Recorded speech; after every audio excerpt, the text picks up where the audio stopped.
Fourth and final hour of the show coming up here on your Wednesday afternoon. Appreciate y'all joining us today on early signing day as we will get back into what's going on with Alabama and Auburn here in a couple of minutes. But I'm Conrad Van Order, joined by Damian Mitchell and Molly Robinson as we have been steering the ship today. And Pat and Landrum enjoying the day off. Landrum back tomorrow, Pat back with us on Friday. But we appreciate you making us a part of your day each and every day here on Jocks, as we will be with you until 2 o'clock. Coming up in 15 minutes, going to talk to Kyle Parmley, get his take on the Super 7. The high school football playoffs are wrapping up around the state here in the next week or so, so we'll get Kyle's thoughts on some of those big matchups. I know Damian very excited tomorrow to watch his alma mater, Maplesville, take on Wadley in the 1A state championship game.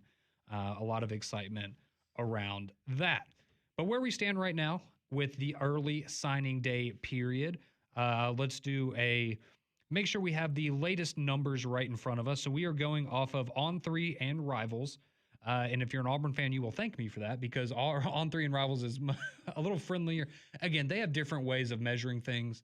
But 247 maybe doesn't look as fondly on Auburn's recruiting class as On3 does. Similarly, they are more favorable for Alabama's than On3 is. So it's just kind of interesting how that plays out. But for On3 and / Rivals, because they are now conjoined, as it stands right now, Alabama with the number 5 rated recruiting class in the country. That's good for second in the SEC. Georgia is right ahead of them in the 4 spot.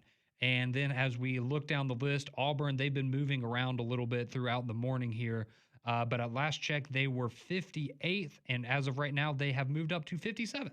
There we go. Right there. So they are right behind Arkansas and right ahead of Northwestern there. Auburn currently the 15th best recruiting class in the SEC. Kentucky is a few spots behind them. But let's go through some of the names, some of the guys that you want to get to know as the future of the respective programs. So we've been talking Auburn. Let's start with the Auburn Tigers, going back to the early parts of the morning, as there's just so much information coming out. We're trying to give it as much of it to you as possible. So we have an offensive lineman, Mikhail Lundy Foster from Tallahassee, Florida. He is now an Auburn Tiger. Okay.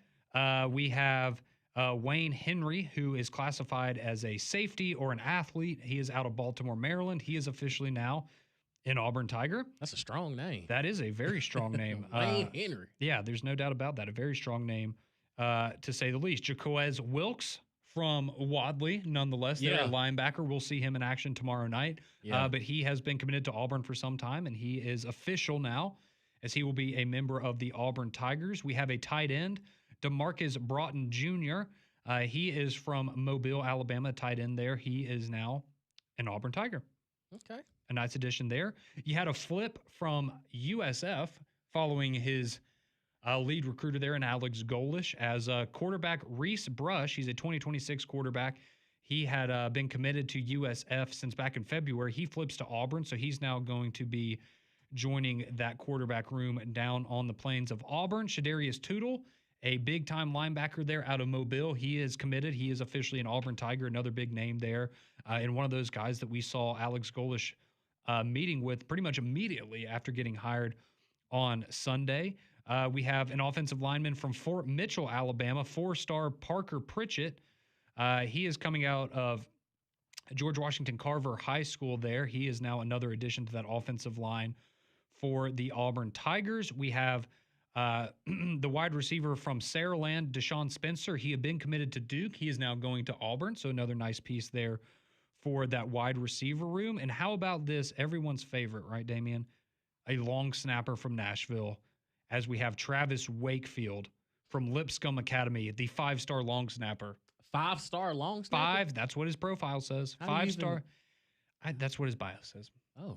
Okay, hey. 5. I thought they didn't go above 3 stars for the specialists like that, but hey, we'll okay, 5-star long snapper. We will roll with it. And how about this one? This is kind of funny, going with the conversation we've had throughout the show. This just coming out literally less than a minute ago. 2026 defensive lineman Tavian Branch has committed to Auburn. He's 6'5", 300-pound defensive lineman. Any guesses where he was previously committed? USF. Penn State. If you are not, if you're just now joining us, Penn State is not having a good day. They, at last check, were 150th in the recruiting rankings, and that certainly isn't going to help them. So that gets you up to date on the Auburn Tigers. Some big names there, a lot of reasons to be excited. And now we will turn the page over to Alabama. So we know a number of five-star guys making it official this morning that they are officially going to the capstone to join the Alabama football family. I appreciate Alabama for celebrating their players. I do not appreciate that they are making 3 posts for every single player that commits. You've got a graphic, you've got a highlight reel, and then you've got like a combo 2x2. I'm sorry. I'm trying to get all this information. I'm like, man, Seems like overkill. it's like 500 posts today on they're excited, I guess. But we'll start off with the Alabama Crimson Tide. We know Jaira Edwards. He is a big-time defensive back recruit there. He has officially joined the Alabama Crimson Tide. He is a 5-star safety from Maryland. So he is officially a member of the Alabama Crimson Tide now. We also have a 6'3", 185-pound athlete. He is a 3-star guy, Rael Kelly. He officially commits to the University of Alabama earlier this morning. Jordan Edmonds, he's a big-time cornerback recruit. Some people have him as a 5-star from the state of Georgia. He is officially now a member of the Alabama family as well. We also have Corey Howard. He's a defensive end out of Valdosta High School. He is a 6'6", 266 defensive end, also a punter. Just, throwing all that out there. He is now officially a member of the Alabama Crimson Tide. We've got Chris Booker. He is an offensive lineman, a 4-star kid there on the offensive line. He has officially signed his paperwork to join the Alabama Crimson Tide. How about Jared Doty? He's a 4-star offensive tackle committed to Alabama. He is the 64th overall rated player in the country. I appreciate these guys that are putting this information in their bios for me. It makes it a lot easier to keep up with all of this. You've got Zay Hall. He officially joins the Alabama family as well out of Hillcrest down there in Tuscaloosa. He's a linebacker there, so a local product staying put for Alabama. I know this one a lot of people are excited about. 5-star running back Xavier Crowell. Yes, sir. The number 1 player in the state of Alabama by a number of different sites. A big-time running back recruit there. And as we know, maybe somebody that you see on the field sooner rather than later. Who knows? Maybe him, Daniel Hill, A.K. Deer. That'd be a pretty nice little stable of running backs potentially. Young dogs. For next year. How about quarterback? We've got Jet Tamala. He officially joins the Alabama Crimson Tide. We knew that. He's a 4-star quarterback. He had made that intention known for quite some time. We've also got for Alabama 4-star defensive lineman out of Muscle Shoals, Kamarion Johnson.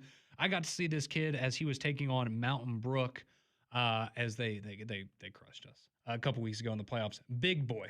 He's as advertised. Let me just put it like this. We're watching warm-ups and you're going, all right, where's that guy going? Because I know he's going somewhere. He's way bigger than everyone else. And lo and behold, that is now a newest member of the Alabama Crimson Tide family.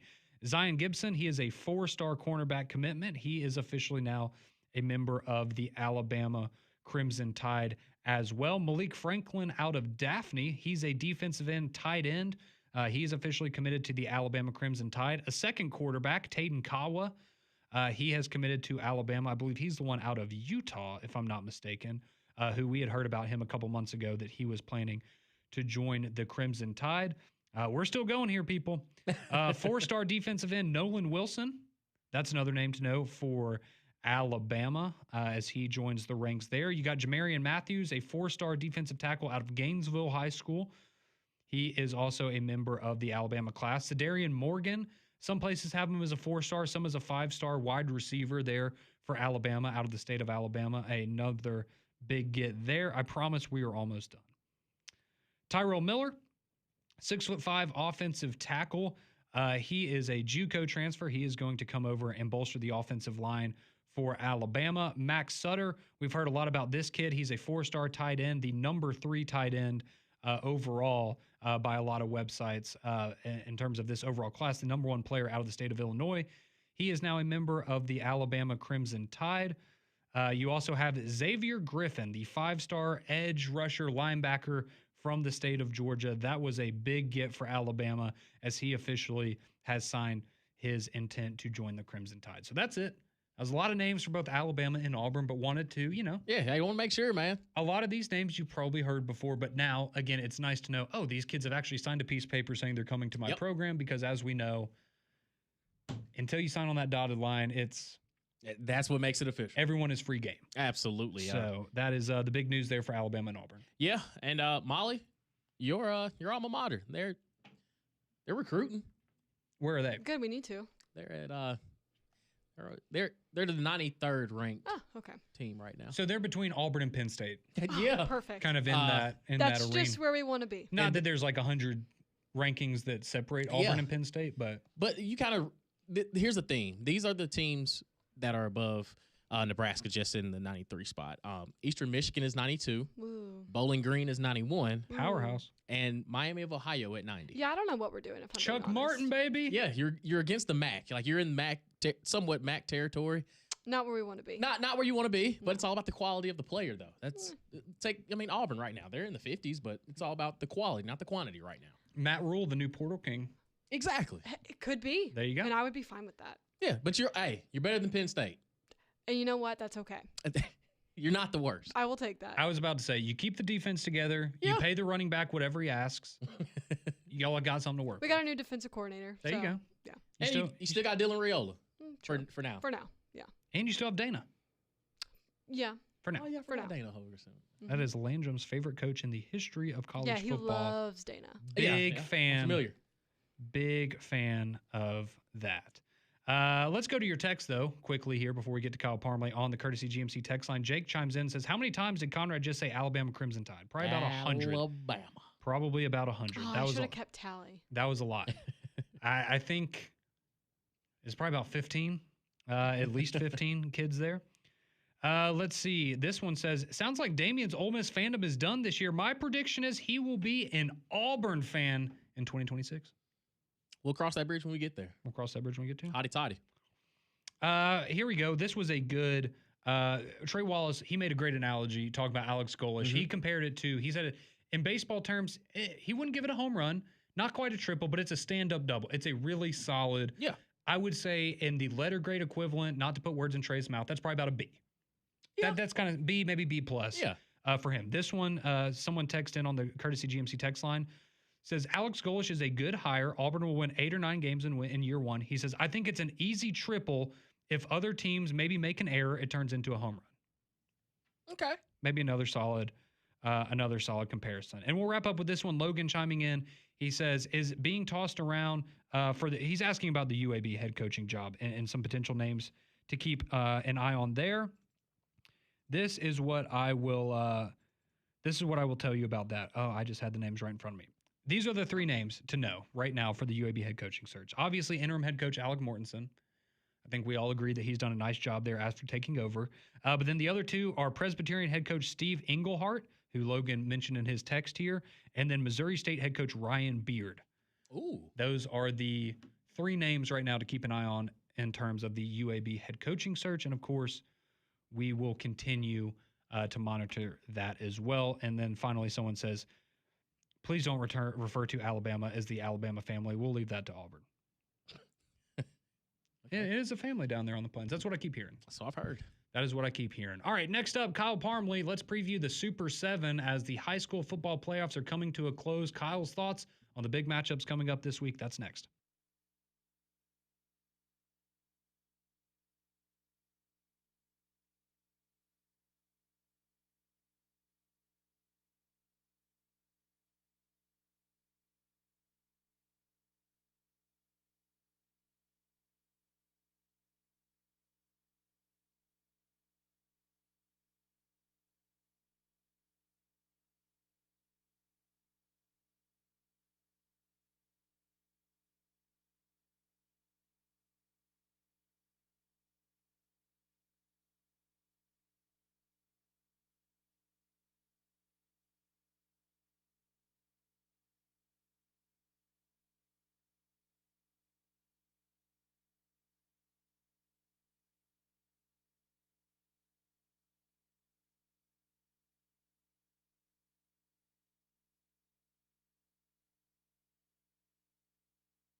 118 here on Three Man Front. Appreciate you coming along for the ride today. Had a lot of fun.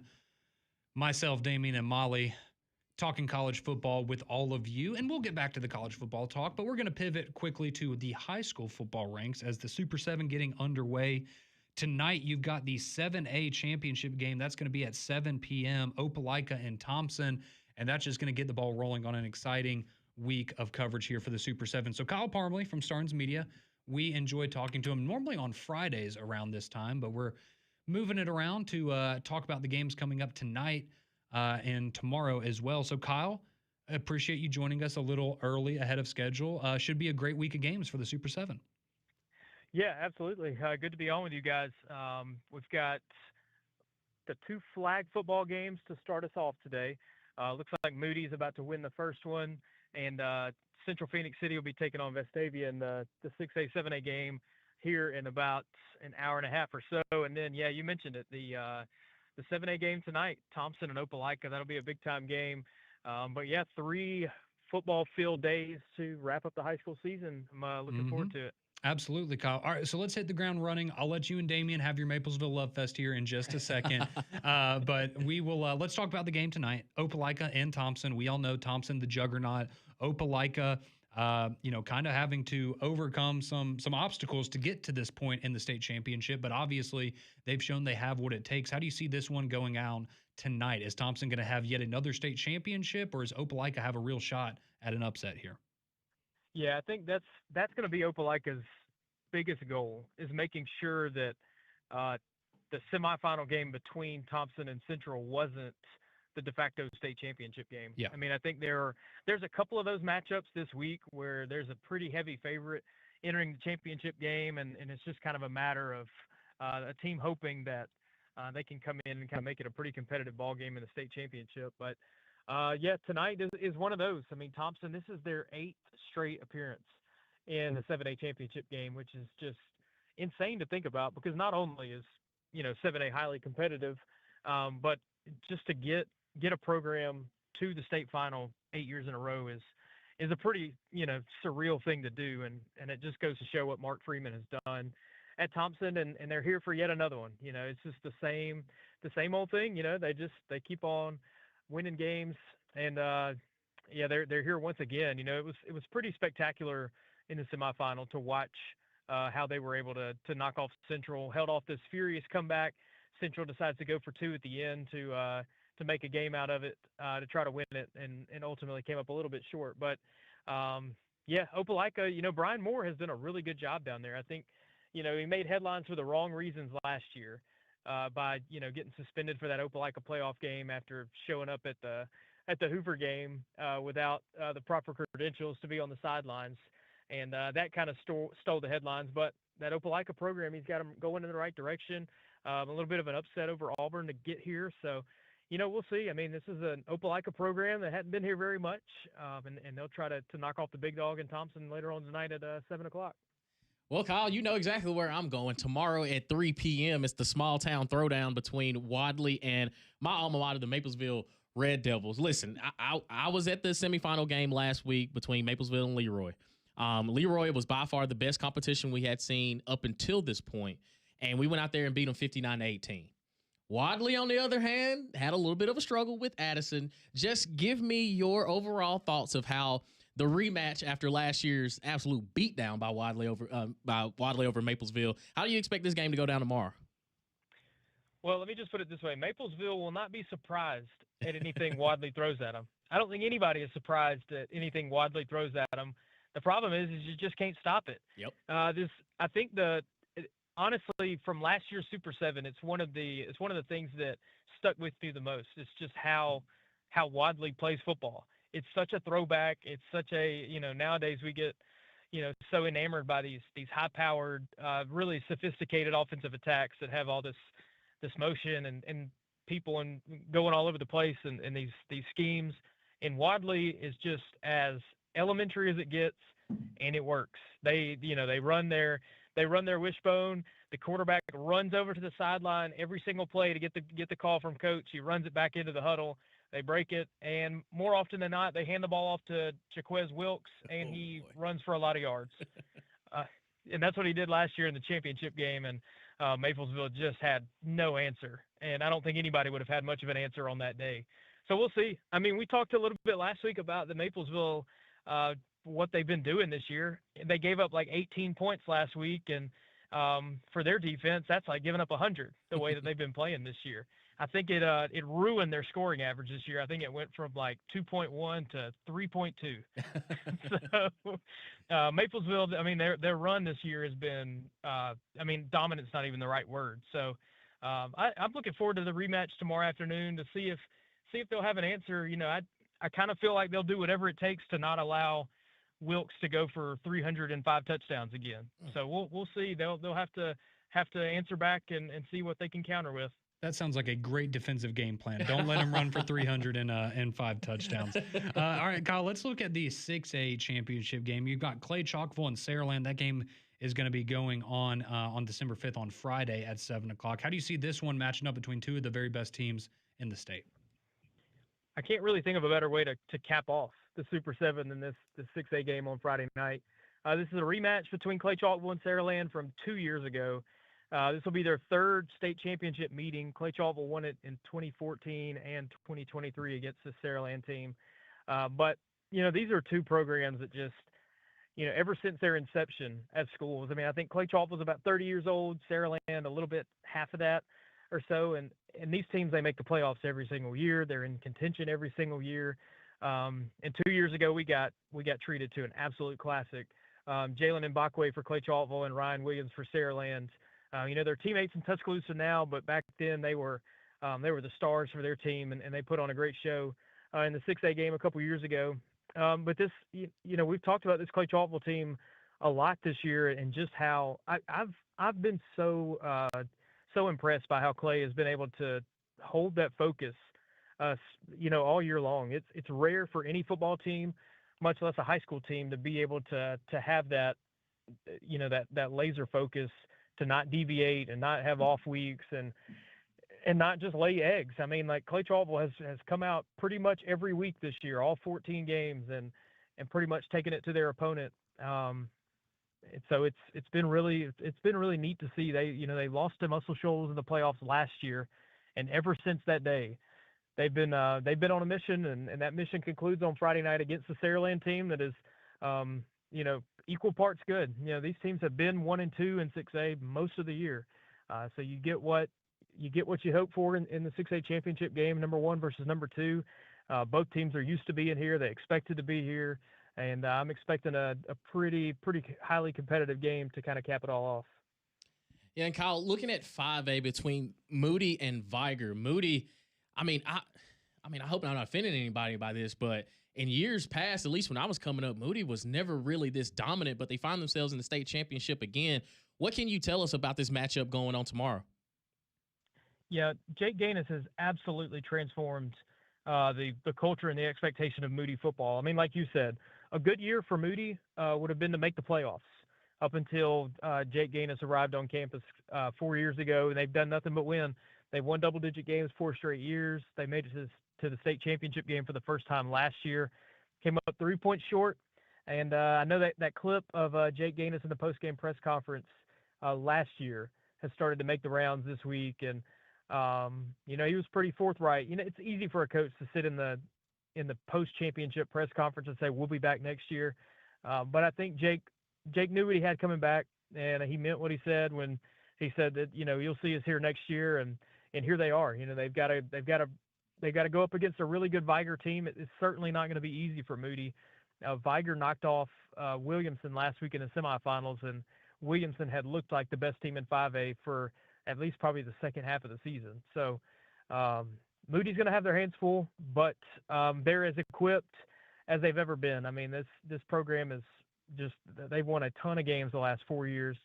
And Jake Gaines, you know, any lessons that they learned from being here last year, they can put right into practice again by getting back here again. I think Viger as a program was last at the Super 7 about 5 or 6 years ago. So new experience for those guys, all the players on that team, but a lot of this Moody team that's back from last year, they've been here, done that, and they'll be ready for their moment. All right, let's wrap up with this one, Kyle. We'll go down to 4A as Anniston and Jackson are set to face off on Friday morning at 11 a.m. I know a lot of particularly Alabama fans probably interested watching Xavier Crowell for Jackson, one of the best running backs, maybe the best in the entire country. What do you see in this matchup going down on Friday morning? Yeah, Jackson's got a couple of guys that if you're interested in the recruiting world and 4 and 5 star prospects, Jackson's got a few of those. So you would certainly not be wasting your time by checking out the 4A championship game. This is also one that it's kind of similar to the 7A game. The semifinal game really kind of seemed like the game that was going to decide the championship. Jackson and St. Michael, they played in the regular season and St. Michael won, and then they played in the semis last week, and Jackson was able to avenge that loss and get the win. Those two teams had been honestly far and above anybody else in 4A this year. You look at these teams, like Jackson's only other loss was to Saraland first of the year, and that's nothing to sneeze at when you look at a 4A team going toe-to-toe with a 6A finalist. Jackson comes into this game the heavy favorite, but Anniston is looking to do that thing where they want to make it, not appear that the championship's already wrapped up. And this Anniston team has had a phenomenal year. They're 14-0 coming in hot. The last 2 weeks, they've beaten two, top 5 teams in 4A just to get here in Deschler and Plainview. So Anniston's no slouch, but I think Jackson is the more talented team. And if they play like it, they'll be able to take care of business there in 4A. All right, Kyle. Well, we appreciate your time as always. Kyle Parmley does a great job there with Starnes Media, and enjoy the games the next couple of days. Say hey to Landrum for us if you see him out there, Kyle. But we appreciate the time as always. And I'm gonna see you at 3 p.m. tomorrow. Yeah, Damien's gonna be there. Yes, He's sir. gonna have on his red, and probably he's probably got a devil's costume somewhere that he'll bust out. Something like that. Something like that. Well, Kyle, appreciate you. Great coverage all season long of the high school football scene here across the state of Alabama, and we're grateful that you give us some time each and every week. Yeah, no, I appreciate you guys a lot. We'll talk soon. Absolutely. That is Kyle Parmley, the high school football guru here across the state of Alabama. He joins us on the Higginbotham Hotline. You deserve solutions that are built for you. Higginbotham is your one-source solution for insurance, financial, and HR services. We will continue as we roll along the 4th hour of the Wednesday edition of 3-Man Front right here on Jocks.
1:33 here on your Wednesday afternoon. You're listening to Three Man Front right here on Jocks, Conrad, Damian, Molly, and T Swift coming back with you here on the Wednesday edition of the show.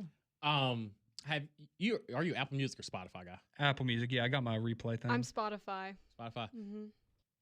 You have any Taylor Swift when you're in your top 10, 15, whatever? Like my artist or songs or whatever? Yeah, artist. No, my artist, I can hang on, if you let me pull it up real quick. I can tell you exactly who my top 10 artists are. I know number one. Kanye.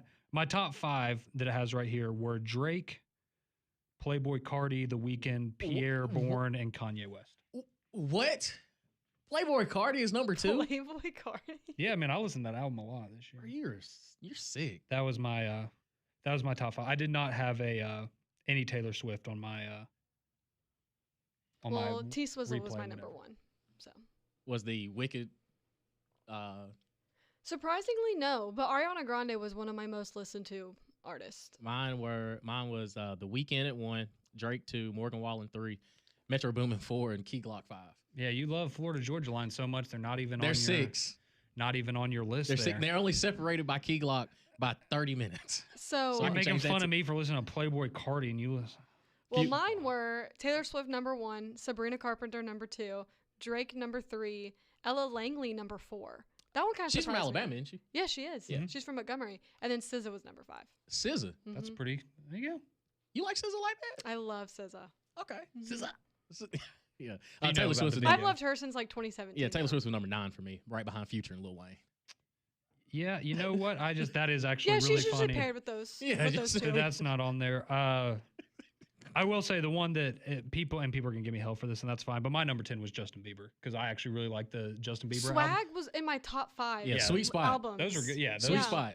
I could have done without the Sexy Red verse, but overall, that was a good song. yeah, I thought it was pretty good. So there's your music talk here on Three Man Front, as we gave you our Apple Music replays for the year of 2025. But we're about to get to Molly Marinates. I know we're always so excited for this segment when we get Molly's questions, but I did want to throw this out there. So we talked about it a little bit earlier. If you missed it.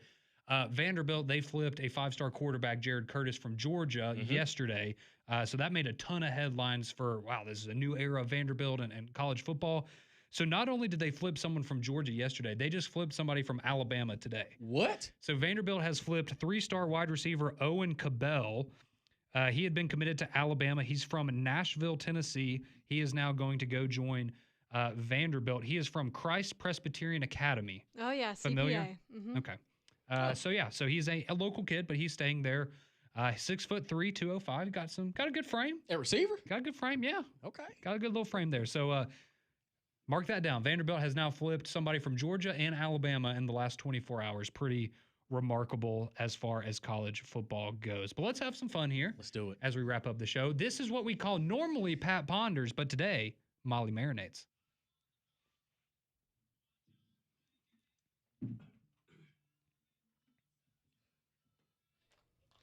Molly Marinates. And as always, Molly Marinates / Pat Ponders is brought to you by Courtesy GMC and Trustful. All right, question number 1. With it being National Signing Day, I want you to pretend that you are a high school senior. You're a star player, whatever position you want, and you're about to commit to whatever school. Well, Damien just reliving his life. Exactly. Division 3 is a little different. I didn't play. Better than both of us. I played school, so R.I.P. BSC. I played dance, so we all had our things. y'all But got me anyway, beat. Anyways, how would you announce your commitment? Would you do it via social media? Would you do the hat thing? Would you do the t-shirt trick? How would you play it up, essentially? so are we acting like we're a senior right now? Yes. Because I'll be honest with you, I feel like I'm better off growing up when I did. Right. If you Yeah. I'll leave it at that. Yeah. But I'll be completely honest with you, if I would today in 2025, if I was an 18-year-old kid with 5 stars next to my name, I would be, dude, I don't know, I'd have a Lamborghini or something. Like I would be pimped out doing my announcement. Like I would be trying to make everybody think I was the coolest guy in the world. Mhm. And I know that stuff drives me crazy, but I also understand that if I was an 18-year-old right now, Yep. I would You not would think it was the coolest thing I would in the not world. think the way that I do now as a 29-year-old. So yeah, I'd be going all out. Oh, I can go ahead and tell you exactly how mine's going to go.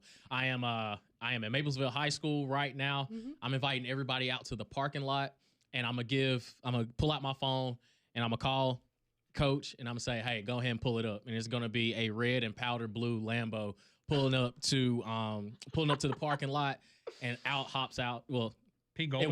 it was Lane Kiffin, but Pete Golden hops out There you go. and he says committed to the SIP. So in And, your wildest fantasy, you are going to Ole Miss, not Tennessee.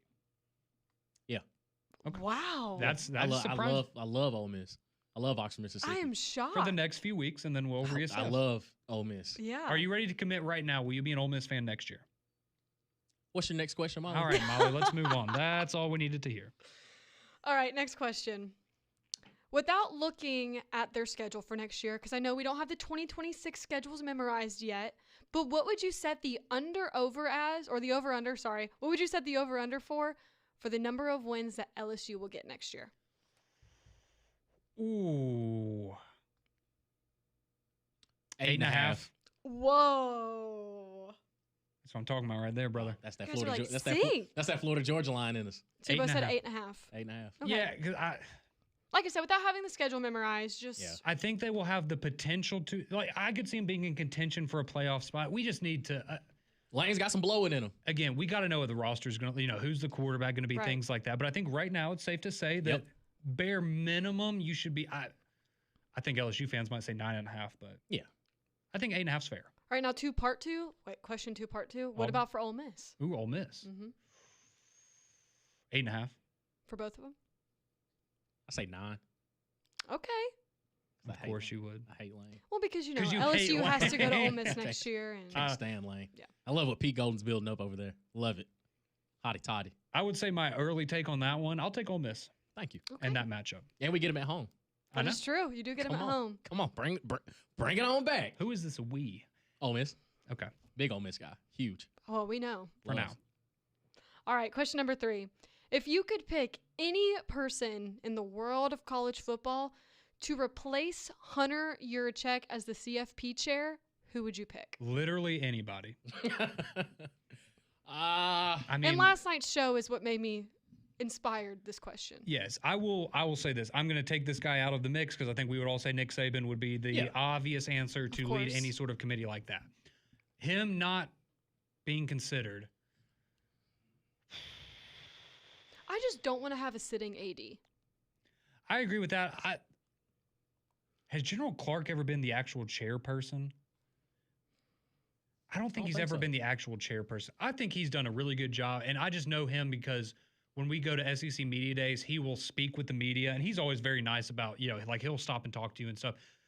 He is somebody that seems to have a very good idea, maybe not as ingrained as some of the athletic directors are directly in it, but I think you could do. I like General Clark. It's tough because I'm with Molly. Like, it's hard to say you want an AD because there's going to be some sort of inherent bias either Exactly. towards a Right. school or a conference, but Yeah. those are also the people that kind of know it the best. So Yeah. it's kind of tough. I'll go General Clark. and again, it could be biased, but when I look at the product that he has put on full display, and if he had to remove himself, I think he is objective enough to look at everything as a whole. Greg Sankey. That's I'd a good say Greg answer. Sankey. Yeah. People would lose their minds. I was about to They say, would. people would not like that. They would, He does a great job. but he does a great job, and he looks at the benefit for specifically what he needs to do with the SEC. But I do think he does his job well enough that he could take a step back and say, hey, this is for the betterment of college football. I got this. Right. Give me Greg Sankey. I like both of those. All right, next question. Good question. Other than the big bowl games, like the New Year's Six bowls, the ones that you now have in the college football playoff, what would be your dream bowl destination besides the big boy bowls? Bahamas Bowl. If you go to any bowl game this year, which one would you go to? Yeah, Bahamas Bowl. If I'm not going to, no offense to the other bowl games because I still enjoy them, but if I'm not going to a game or participating in a game that has potential national championship implications, I want to go to the warmest, sunniest, most delightful location I can think of. So Bahamas Bowl. Yeah, it's Bahamas Bowl. I mean, destination. It's a vacation for you. Yeah. You got to play a football game, but still, like, you're No, in if we're- Bahamas, dog. If we're talking about bowl game and not necessarily considering where you would be going, but the actual bowl game itself, I mean, Pop-Tart. Come on. See, that was Of gonna be course. my answer. Everyone I loves thought you would say pinstripe. It would be cool to go to Yankee Stadium. I wanted to go so bad last year. I would feel weird because I've only been to the old Yankee Stadium. I haven't gone back to New York since they opened the new one. It would feel weird going there for the first time watching a football. See, my biggest regret is not going to the Nebraska Pinstripe Bowl last year, but just New York, late December is so expensive. Oh, You yeah. got Christmas and New Year's, and Yeah. just with it being New York in general, I was like, there's no way. Yeah. But mine would be the Pop-Tart Bowl. Love Or the Pop- Mayo Bowl, depending Just to on the watch coach yeah. that got to be dunked in mayo. So you'd want to see LSU in the Mayo Bowl and Lane Kiffin get to go and coach them, and then they dump the mayo on them. Yes. No, I actually don't want them to go to a bowl game. Oh. Don't want them to have success. Well, I'm saying this year since they're already, absolutely. Absolutely. All right. You guys Put ready some- for the last question? Absolutely. Absolutely. Put a cinder block in that mayo. So it is December 3rd, Golly. as we know. But, when you look around town, people are kind of different when it comes to listening to Christmas music, putting up their decor. Some people do it right after Halloween. Others wait until right after Thanksgiving. Yep. Some people wait till December 1st. So what do you think is the proper, most ideal date to start putting up your decorations or listening to Christmas music? November 1st, the day after Halloween. That's exactly when I started listening to Christmas music. You can delay your decorations as long as it's up there before Christmas, but as far as getting into the spirit, the moment Halloween is over. I give Thanksgiving its week, but other than that, I've been in Christmas mode for a long time. I have not listened to a single Christmas song yet. Because you don't have a cheerful spirit. You don't have a beautiful soul. That's You're- right. You're the Grinch. You're some- literally the Grinch. Some people would probably Wow. agree with that. That's crazy. So, see, I'm kind of the opposite of Damien a little bit, where I feel like I'm cool with decorations first. Like, this is the time where I would like Christmas music now, perfectly cool. Mhm. Like, we're in December. I totally get it. I'll be honest with you. I really love Christmas music the week leading up to Christmas. It makes me feel in the spirit. I don't just love Christmas music, like in general. Yeah, we just call you a late starter. It's all Correct. good. That's okay. Sure. It's all good. Decorations wise, I think like mid-November is generally good to go. Like we've had our Christmas tree up since like a week before Thanksgiving. Okay. Granted, we're lazy. We haven't decorated it yet. It just has lights on It's it. up. But it It's is up there. and it has lights on it, and that's Same. it. So we're gonna decorate it. But yeah, I would say mid-November for decorations. But for the Christmas music, the day after Thanksgiving, sure. But let's get through Thanksgiving for the music for me. Okay. See, I'm kind of on the track of Conrad. Like between Halloween and Thanksgiving, kind of that beginning, middle of November is when I'll put up my tree, some decorations around the house, whatever.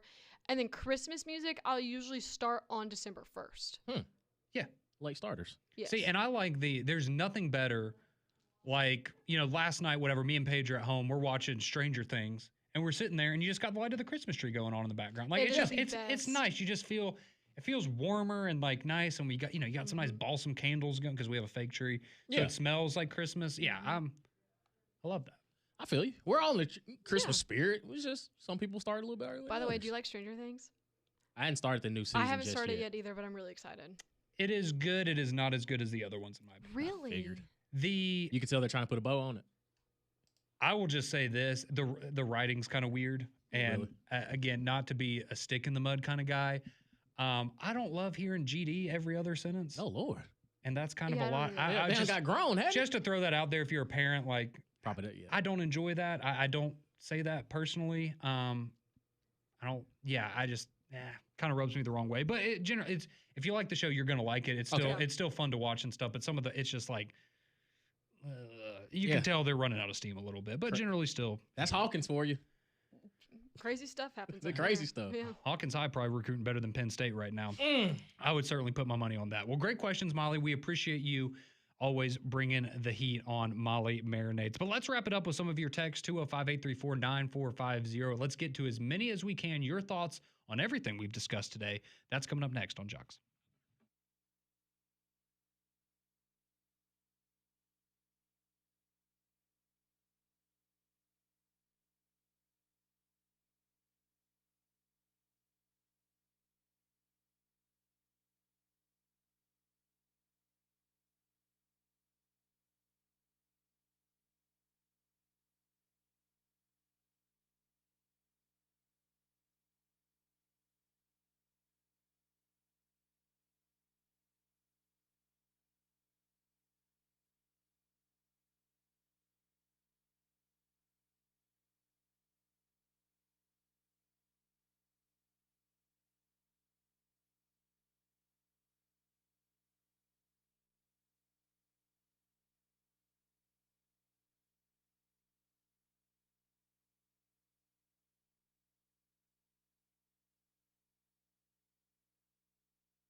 Final few minutes of the show here on Three Man in Front. Appreciate you coming along for the ride today. Had a lot of fun today with myself, Damian, and Molly talking all the big happenings in the world of college football. And if you have been listening to the show, you know a topic of conversation today that we've gone back to periodically has been Penn State and how rough their program is right now. And some more bad news, as Pete Nakos of On3 is now reporting that Jeff Brom is reportedly telling Louisville that he intends to stay at Louisville, stick with the Cardinals. And so that would be another name off of the list of potential contenders for Penn State. If you missed it earlier, that would mean that right now you have Terry Smith, the interim head coach, and Brian Daboll. And after that, based on the odds makers, it would be Kalen DeBoer. But there is a massive gap between Brian Daboll and Kalen, like massive gap. Yeah. So kind of seems like maybe they're just going to stick with the interim guy.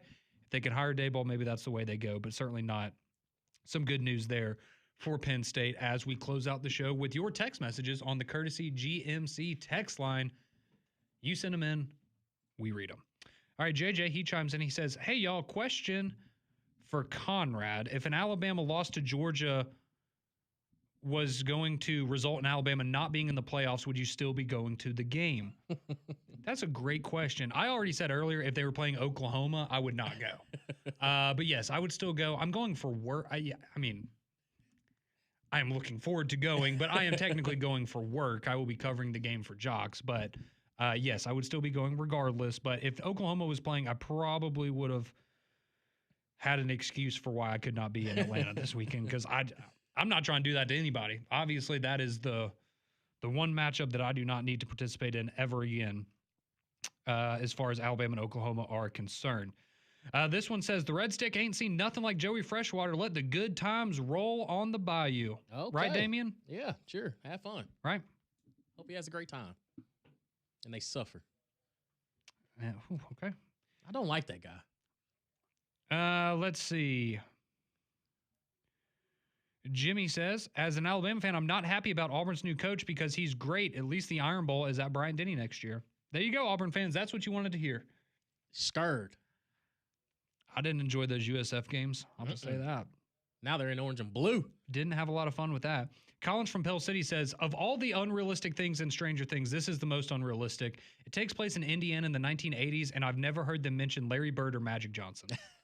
That's a great point. That's really good. That's a great point. This text comes in, says, Merry Christmas to the three-man front crew. We appreciate Merry that. Christmas. We appreciate that. Let's see. Someone says Condoleezza Rice would be a great selection. That would be a good suggestion for the playoff committee. Yeah. That'd be a great one. This is a follow-up question. When do y'all take your Christmas decorations down? I'll be honest, I leave them up for like a week after Christmas. Me too. Sometime in 2026. I'm just trying to feel something at that time of the year. Yeah. And let's see. And someone says, Will chimes in, the Moody girls have just won the flag football championship at the There Super we 7. go. Congratulations there Football school. to Moody. Yep, we appreciate you joining us today. We're back tomorrow from 10 to 2. This has been Three Man Front.